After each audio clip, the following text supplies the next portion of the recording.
Muy buenas viejunes, bienvenidos a mi canal. No sé si sabéis, pero en noviembre tenemos nueva entrega de Doom Eternal. Es un juego muy nuevo que no sé si traerá al canal, me llama la atención, pero bueno, yo soy más amante de los Dooms originales, del Doom 1 y el Doom 2. Y bueno, en el vídeo de hoy quería explicaros una historia, la historia del motor de Doom. Es un motor que desarrollaron para crear el primer Doom y posteriormente fue utilizado con varios juegos más, que algunos de ellos estoy seguro que ni os suenan ni habéis visto nunca. Así que nada, hoy va de historia viejuna sobre Doom. Venga, vamos para allá.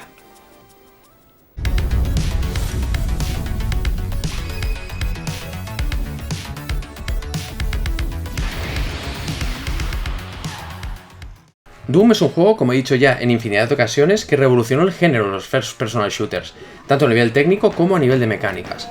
Estableció un estándar que luego fue ampliado por títulos como Quake y posteriores. Los chicos de ID Software no solo crearon el juego, crearon el motor en el cual se basó, se trató del Doom Engine o ID Tech 1. Dicho motor fue creado por John Carmack conjuntamente con la colaboración de Michael Abrash, John Romero, Dave Taylor y Paul Radek.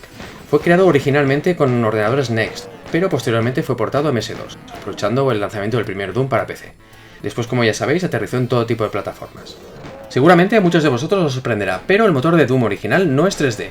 Mediante ciertas técnicas llegan a darnos la impresión de que sí lo es, pero realmente es un sistema que mapea texturas 2D de manera que tengan aspecto tridimensional.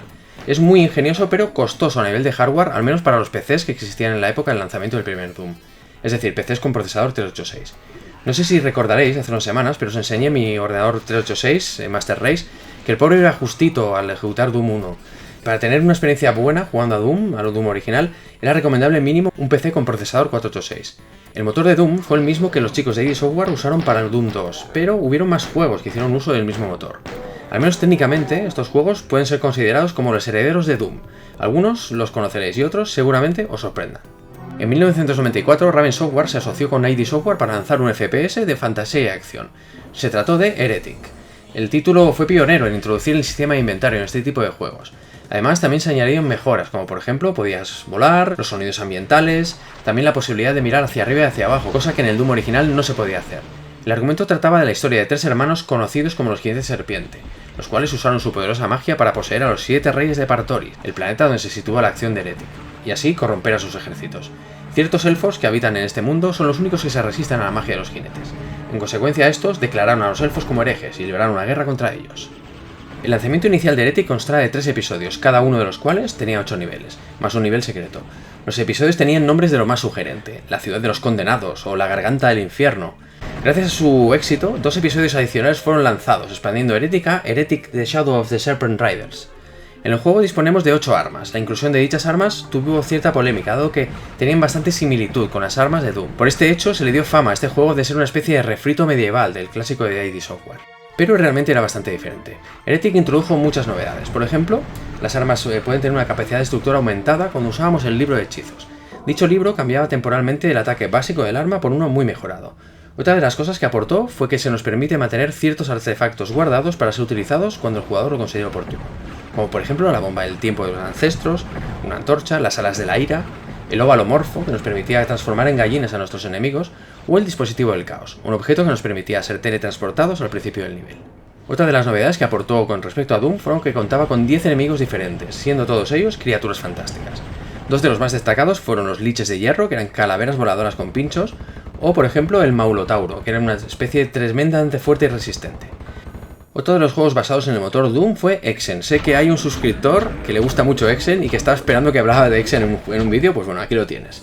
Se trataba de un videojuego de fantasía medieval que, al igual que Heretic, también fue desarrollado por Raven Software. Fue publicado por ID Software y distribuido por Warner en 1995.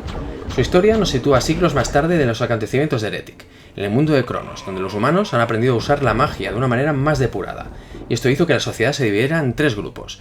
La Legión, donde dominaba la fuerza bruta y la estrategia militar, el Arcanum, donde la magia era la materia prima, y la Iglesia, que actuaba como puente entre los otros 2 grupos.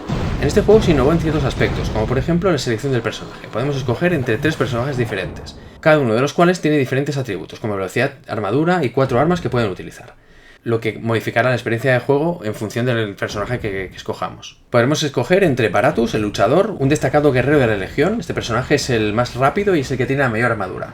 Sus armas son básicamente el cuerpo a cuerpo, aunque también cuenta con proyectiles. Tenemos también a Parias, el clérigo de la Iglesia. Este es el más balanceado, tiene armadura y velocidad y magia. Es el personaje más utilizado y el favorito de la mayoría de jugadores. Y por último, Daedalon el mago, un eminente mago del Arcanum. Este personaje es el más lento y es el que tiene menos armadura, pero posee armas de larga distancia que pueden mantenerlo alejado de sus atacantes. Exen, al igual que Heretic, cuenta con un sistema de inventario. También cuenta con un número mucho mayor de llaves y objetos. Algunos de los nuevos objetos que fueron añadidos fueron el icono del defensor, con el cual nos volvemos invulnerables, el disco de repulsión, con el cual empujaremos a los enemigos y proyectiles, evitando así que nos impacten, el dispositivo del destierro, que te transportará a los enemigos a un lugar al azar del mapa, y el Siervo Oscuro, con el cual se invocará el Maulotauro. La bestia invocada luchará durante 24 segundos al lado del héroe, atacando a sus enemigos. La estructura de niveles de Exen es diferente a la de Doom. No encontraremos los típicos escenarios lineales, con un principio y un final bien definidos. Al contrario, los mapas de Exen estaban agrupados en unidades más complejas, llamadas hubs, de tal manera que podríamos pasearlos entre ellos a voluntad. Esto hace el juego un poco más retorcido que sus predecesores. Por ejemplo, para abrir una puerta en un determinado escenario puede ocurrir que haya que viajar hasta otro para accionar la palanca correspondiente. Además, el enfoque dado al diseño de niveles lleva al personaje a elegir el camino que tiene que seguir para acabar la aventura, en lugar de guiarse en una serie de habitaciones bastante lineales, como pasaba en otros juegos como Doom o Doom 2. También se comentó en su momento que llegaba a transmitir mucha tensión debido a la dificultad de los enemigos y el tamaño y la amplitud de los niveles. Parece mentira, pero tanto este juego como Heretic, basándose tecnológicamente en lo mismo que el primer Doom, nos hacía vivir una experiencia jugable bastante diferente y por supuesto muy recomendable. Aquí tenemos otro juego heredero de Doom, un juego que ya no es tan conocido por todo el mundo. Se llama Strife Quest for the Sigil. Se trata de un híbrido entre FPS y RPG, construido sobre el motor de Doom, por supuesto, desarrollado en 1996 por Rock Entertainment y publicado por Velocity. Fue el último juego con licencia para utilizar el motor de Doom. La historia del juego trata sobre un cataclismo producido por el impacto de un cometa contra el planeta, el cual desata una masiva infección viral que mata a una gran parte de la población. Los supervivientes comienzan a escuchar en su cabeza la voz de un dios maligno, también conocido como la Entidad, y forman una secta extremista conocida como la Orden, dedicada a su adoración. El juego se caracterizó por ser el menos lineal de los juegos basados en el motor Doom. De hecho, puedes visitar de nuevo casi cualquiera de los mapas en los cuales hayamos estado previamente. Strife permite mantener conversaciones con otras personas del juego. Además, las decisiones que el jugador vaya tomando a lo largo de la historia, con el fin de avanzar, alterarán el final del mismo, teniendo la posibilidad de acabarlo de 3 maneras diferentes, aunque solo uno de los finales es considerado como el mejor final. En el apartado RPG, nuestro personaje tiene 2 atributos numéricos, precisión y resistencia, que se pueden mejorar en ciertos puntos del juego.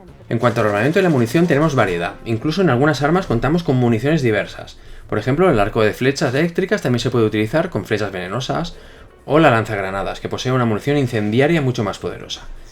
En cuanto al inventario, el funcionamiento es similar al de Heretic y Exen: botiquines, silenciadores, armadura de invisibilidad y algunos más.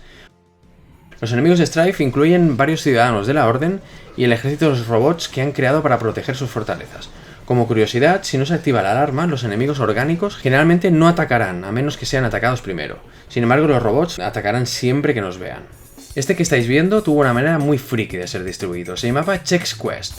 Este título fue distribuido en el año 96 de forma gratuita en paquetes de cereales para el desayuno. Formaba parte de una campaña publicitaria dirigida mayormente a los niños. Parece ser que se pusieron en circulación 6 millones de copias. La verdad es que funcionó muy bien, las ventas de cereales aumentaron muchísimo durante la promoción. Las armas del juego cuentan con un aspecto muy diferente y nombres exóticos, pero que no os confundan. Bajo la fachada se ocultan las armas que ya usábamos en Doom, desde la pistola más típica hasta la BCG 9000. Como curiosidad, las armaduras se asemejan a cuadraditos de cereal, y los botiquines han sido reemplazados por platos de frutas y verduras, para promover entre los niños hábitos alimenticios saludables. Por último os quería enseñar Hacks, un juego que en sí fue considerado un monumental fracaso cuando salió, dado que en el momento en el que fue publicado acababa de salir el motor de Quake, y obviamente las comparaciones son odiosas. Y claro, un juego con el motor de Doom no se puede comparar visualmente con el primer Quake. Fue lanzado originalmente el 16 de septiembre del año 97 por Banjo Software, un nombre peculiar para una empresa, ¿no creéis? El juego incluía 21 niveles, muchas armas nuevas y nuevos enemigos. Por cierto, los autores del juego pagaron a ID Software la friolera de $5.000 por los derechos de poder comercializar este juego basado en el motor del Doom original. Lo lanzaron como una especie de complemento de Doom 2, pero ni con estas pudieron conseguir llegar a tener visibilidad ante el abrumador éxito de Quake. Seguramente si este juego hubiera salido un tiempo antes lo habría petado, pero tuve que competir con nuestro queridísimo Quake. Pues nada, viejuners, antes de que se me olvide, muchísimas gracias a Armand, mi colaborador, sin el cual no habría podido hacer este vídeo. Por cierto, ¿conocéis a todos estos juegos? ¿Os han entrado unas ganas irrefrenables de comer cereales? Debatamos como si no hubiera un mañana en los comentarios sobre ello. Venga, nos vemos en el próximo vídeo. ¡Hasta luego, Lucas!